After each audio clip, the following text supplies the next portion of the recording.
Everything you've been told about the Trojan War is a sanitized lie.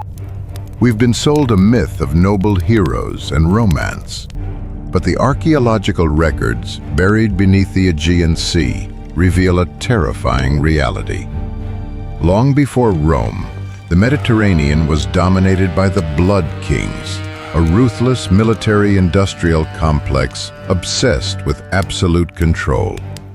And then, in a single generation, they were completely wiped off the map. Their cities burned to ash, their language erased. Today, we open the suppressed archives of the Bronze Age collapse to answer one chilling question: what exactly slaughtered the Blood Kings?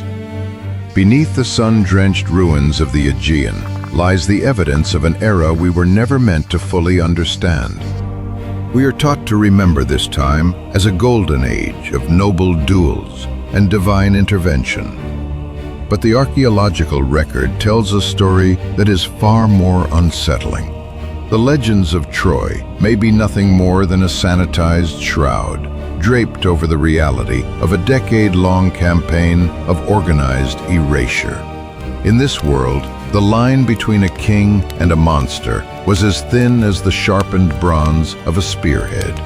Long before the rise of the philosophers and the birth of Athenian democracy, the Greek mainland was ruled by the Wanax, the warrior kings of the Mycenaean age. These were not the enlightened leaders of later history. They were warlords who lived in fortresses with walls so massive that later generations believed they were built by giants. From their citadels in Mycenae, Tiryns, and Pylos, these kings oversaw a bureaucratic nightmare of absolute control. They were obsessed with the quantification of power. Every sheep, every jar of olive oil, and every sharpened blade was meticulously recorded on clay tablets. This was a society optimized for one thing: the acquisition of wealth through the application of overwhelming force.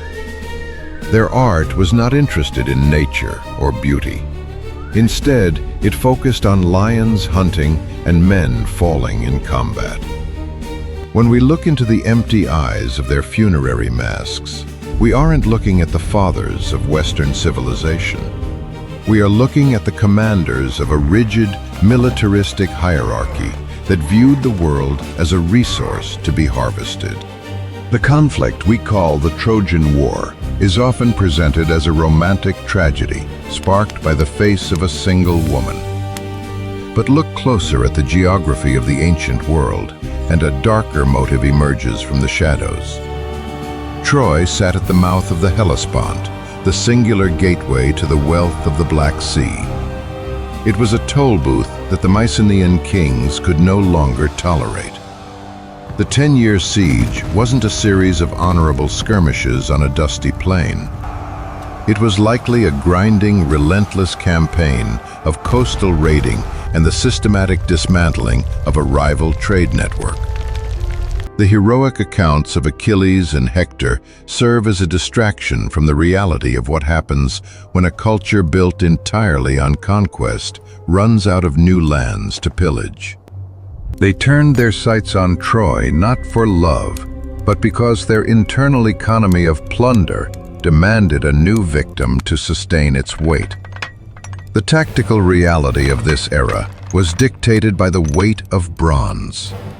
To be a warrior in the Mycenaean age was to be an elite predator clad in layers of metal that most common men could never afford. These Blood Kings viewed the surrounding populations as little more than assets on a ledger. The archaeological layers at sites across the Mediterranean show that this was not a time of peaceful expansion. It was an era of scorched earth. When a city fell, it wasn't just occupied, it was leveled. The wealth was stripped, the records were burned, and the inhabitants were reduced to entries on a tablet, transported back to the mainland to serve the whims of the Wanax. This was a world where the concept of mercy hadn't yet been invented, replaced instead by the cold logic of the bronze blade. There is a recurring shadow in the history of this period, a mystery that scholars still struggle to name without a shudder. The Great Collapse. At the height of their power, when the Mycenaean kings were at their most formidable, everything stopped. Within a single generation, every major palace was burned to the ground. The complex administrative systems vanished. Writing itself, the precious linear B script used to track the empire's spoils, was forgotten. It was as if the human race collectively decided to delete its own history. Some point to a mysterious group known as the Sea Peoples, drifting armadas of displaced warriors who moved like a plague across the coastlines. Others suggest a massive internal uprising, a moment where the oppressed populations finally turned the bronze weapons of their masters against the citadels themselves. Consider the layout of Mycenae. Its gates are designed to funnel an intruder into a narrow corridor where they can be rained upon by projectiles from all sides. These kings weren't just afraid of foreign invaders, they were terrified of their own subjects. They lived in high, fortified silos, separated from the people they ruled by layers of stone and the chilling authority of the spear. The Trojan War might have been the final, desperate gamble of a failing system. By sending their best warriors across the sea to sack a wealthy rival, the kings may have been trying to provide one last injection of plunder to keep their crumbling society from imploding. If that was the plan, it failed spectacularly. The aftermath of the fall of Troy didn't bring peace or prosperity to the victors. The returning kings found their own kingdoms in flames.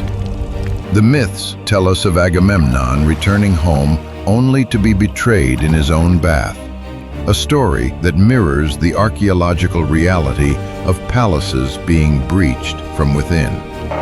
The very violence they exported to the shores of Asia Minor returned to haunt them. When the fires finally went out, the survivors fled to the mountains or the distant islands, leaving the great stone lion gates to be overgrown by weeds. For centuries, the Greeks who lived among these ruins had no idea who had built them. They looked at the massive blocks and assumed they were the work of gods or monsters, unable to conceive that their own ancestors had been capable of such engineering or such brutality. We find traces of this trauma in the Iliad itself. For all its talk of glory, the poem is obsessed with the fragility of life and the inevitability of the grave. It is a work written by people who were living in the shadow of a much greater, much darker past. They remembered the gold and the chariots, but they also remembered the cost. They knew that the heroic age ended not with a whimper, but with the roar of a conflagration that consumed the known world. The masks they left behind are frozen in a permanent golden scream, perhaps reflecting the final realization of the Blood Kings, that an empire built on the edge of a sword will eventually fall upon it. Today, we walk through the ruins of Troy and Mycenae, taking photographs and admiring the craftsmanship of the ancient world. We treat the Trojan War as a foundational myth, a story of human passion and divine destiny. But the stones suggest a different truth. They suggest a cycle of escalation and collapse that we are still trying to understand. The Mycenaeans were masters of the world until the very moment they ceased to exist. They had the best weapons, the most sophisticated bureaucracy, and the strongest fortifications ever built by man up to that point. And yet, none of it saved them. The mystery isn't just how they died, but why they lived the way they did. locked in a perpetual state of warfare that eventually burned their entire world to the ground. Every Mycenaean site ends in a terrifying layer of charcoal, the physical footprint of a civilization that burned alive. Some theories suggest the climate itself turned against them. A series of brutal droughts led to famine, which triggered violent uprisings that toppled the palaces.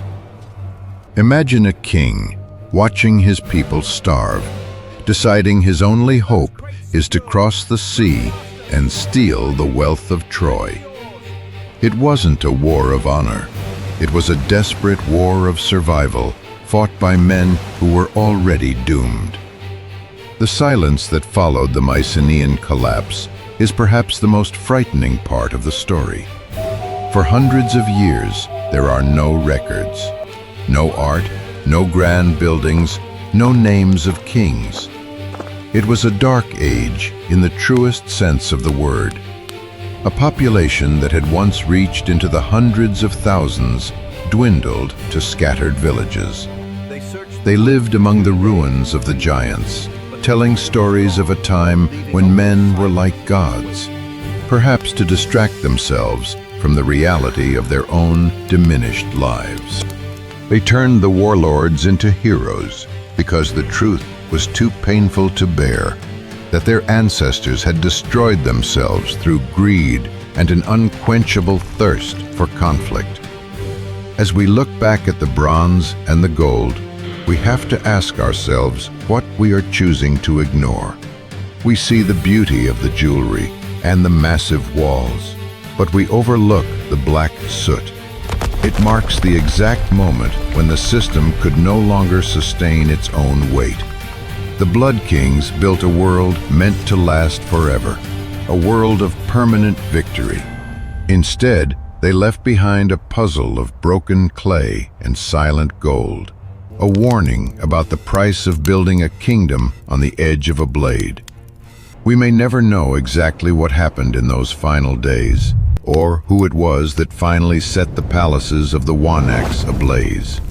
But the message left in the ruins is clear.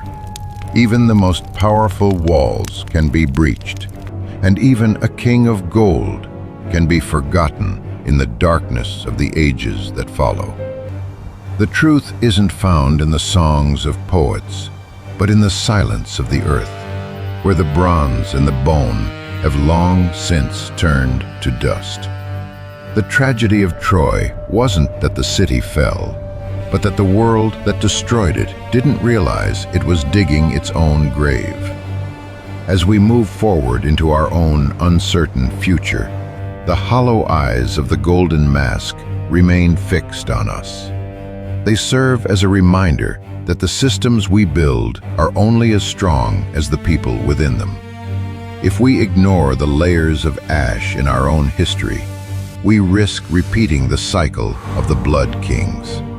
The silence of the Dark Age is not just a historical period. It is a possibility that waits at the end of every era that chooses power over preservation. The gold remains, bright and untarnished, but the hands that once held it are gone, leaving us to wonder if the price of their glory was simply too high for any world to pay. The impenetrable cyclopean walls of Mycenae couldn't save the Blood Kings from total erasure, a civilization at the absolute peak of its military power, reduced to black ash and silent gold.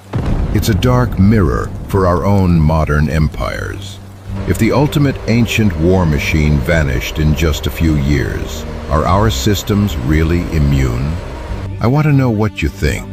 Was this the work of the mysterious sea peoples, a sudden climate collapse, or did they destroy themselves from the inside? Drop your theory in the archives below.